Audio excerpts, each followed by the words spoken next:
গাছ দেখতে পাচ্ছ হিলি বালুঘাট লেনের কাজ শুরু হয়ে গেছে। এটা আমরা আত্রা নদী ব্রিজের কাজ চলছে। ব্রিজের কেবল ব্রিজের কাজ চলছে।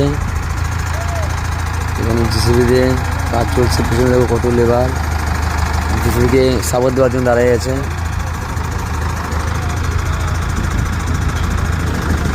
এটা আমাদের বালুঘাট আত্রা নদী রেল ব্রিজে কাজ চলছে।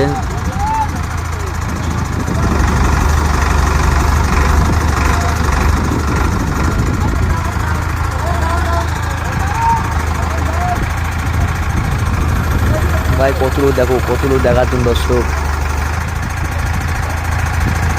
কত লোক দেখাচ্ছেন গাইস।